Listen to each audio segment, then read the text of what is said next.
Too many tamales. Hi, have you ever eaten something that you love and it's made you sick because you just can't get enough of it?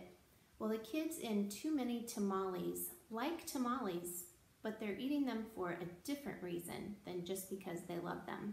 So let's read to see why they're eating so many tamales. Too Many Tamales, written by Gary Soto, illustrated by Ed Martinez, published by Paper Star. Snow drifted through the streets, and now it was dusk. Christmas trees glittered in the windows. Maria moved her nose off of the glass and came back to the counter. She was acting grown up now, helping her mother make tamales. Their hands were sticky with mesa. "That is very good," her mother said. Maria happily kneaded the mesa. She felt grown up, wearing her mother's apron. Her mother had even let her wear lipstick and perfume. "If only I could wear Mother's ring," she thought to herself. Maria's mother had placed her diamond ring on the kitchen counter. Maria loved that ring. She loved how it sparkled, like their Christmas tree lights. When her mother left the kitchen to answer the telephone, Maria couldn't help herself. She wiped her hands on the apron and looked back at the door. "I'll wear the ring for just a minute," she said to herself. The ring sparkled on her thumb. Maria returned to kneading the mesa, her hands pumping up and down. On her thumb, the ring disappeared, then reappeared in the sticky glob of dough. Her mother returned and took the bowl from her. "Go get your father for this part," she said. Then the three of them began to spread mesa onto corn husks.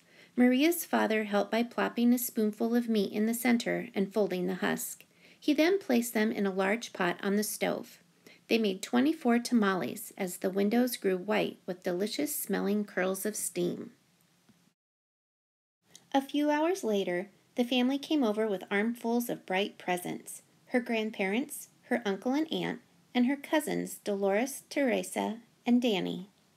Maria kissed everyone hello. Then she grabbed Dolores by the arm and took her upstairs to play, with the other cousins tagging along after them. They cut out pictures from the newspaper, pictures of toys they were hoping were wrapped and sitting underneath the Christmas tree. As Maria was snipping out a picture of a pearl necklace, a shock spread through her body. "The ring!" she screamed. Everyone looked at her. "What ring?" Dolores asked. Without answering, Maria ran to the kitchen. The steaming tamales lay piled on a platter. The ring was inside one of the tamales, she thought to herself. It must have come off when she was kneading the mesa. Dolores, Teresa, and Danny skidded into the kitchen behind her. "Help me!" Maria cried. They looked at each other. Danny piped up first. "What do you want us to do?" "Eat them," she said. "If you bite something hard, tell me." The four of them started eating. They ripped off the husks and bit into them. The first one was good. The second one, pretty good. By the third tamale, they were tired of the taste. "Keep eating," Maria scolded. Corn husks littered the floor. Their stomachs were stretched till they hurt, but the cousins kept eating until only one tamale remained on the plate. "This must be it," she said. "The ring must be in that one. We'll each take a bite. You first, Danny." Danny was the youngest, so he didn't argue. He took a bite. Nothing. Dolores took a bite. Nothing. Teresa took a big bite. Still nothing. It was Maria's turn. She took a deep breath and slowly, gently, bit into the last mouthful of tamale. "Nothing. Didn't any of you bite something hard?" Maria asked. Danny frowned. "I think I swallowed something hard," he said. "Swallowed it!" Maria cried, her eyes big with worry. She looked inside his mouth. Teresa said, "I didn't bite into anything hard, but I think I'm sick." She held her stomach with both hands. Maria didn't dare look into Teresa's mouth. She wanted to throw herself onto the floor and cry. The ring was now in her cousin's throat, or worse, his belly. How in the world could she tell her mother? "But I have to," she thought. She could feel tears pressing to get out as she walked into the living room where the grown-ups sat talking. They chattered so loudly that Maria didn't know how to interrupt. Finally, she tugged on her mother's sleeve. "What's the matter?" her mother asked. She took Maria's hand. "I did something wrong," Maria sobbed. "What?" her mother asked.